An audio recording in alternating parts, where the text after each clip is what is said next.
दर्शक बंधु भारतीय क्रिकेट दलर अधिनायक विराट कोहली प्रायतः अधिक स्पोर्ट्स कार चढ़ा पसंद करें। दर्शक बंधु सी एक कार कि जहाँकि आश्चर्य करदेव कारण भारत में प्रथम व्यक्ति भाव से यही कार कि।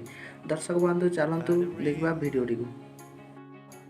दर्शक बंधु जर्मनी जो लग्जरी कार निर्माता ऑडी भारत में निजर एक एसयूवी अर्थात sports utility vehicle Audi Q8 Bharat में लॉन्च कराई। यही गाड़ी दाम रही 1,33,00,000 टंका। यही दमदार गाड़ी लॉन्च इवेंट रे भारतीय क्रिकेट दलर अधिनायक विराट कोहली उपस्थित रही। से प्रथम भारतीय भाव यही गाड़ी किणवार सौभाग्य अर्जन कर नुआ गाड़ी में बसी क्या सह बुलवा पसंद करेंगे प्रश्न होबारू विराट कहते स्त्री अनुष्का को बसाई से मुंबई बुलवार योजना रखिंट।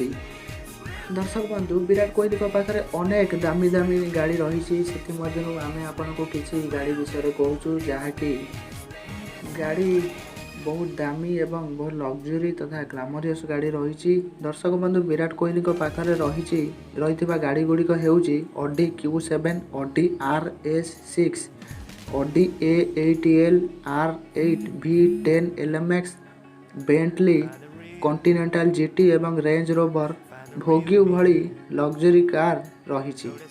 दर्शक बंधु आशा करूँ भिडियोटी आपको निश्चित रूप से विराट कोहली कार विषय आपको जन तो दर्शक बंधु भिडियोटी जब भल लगे निश्चय लाइक टे करूँ एवं आमर ये चैनल को एवं ही सब्सक्राइब कर दिंतु एवं पाखरे बेल आइकन को दबाई दिंतु। आम पर जो वीडियो अपलोड करूँ तार नोटिफिकेशन आपण निकट को सर्वप्रथम पहुँच।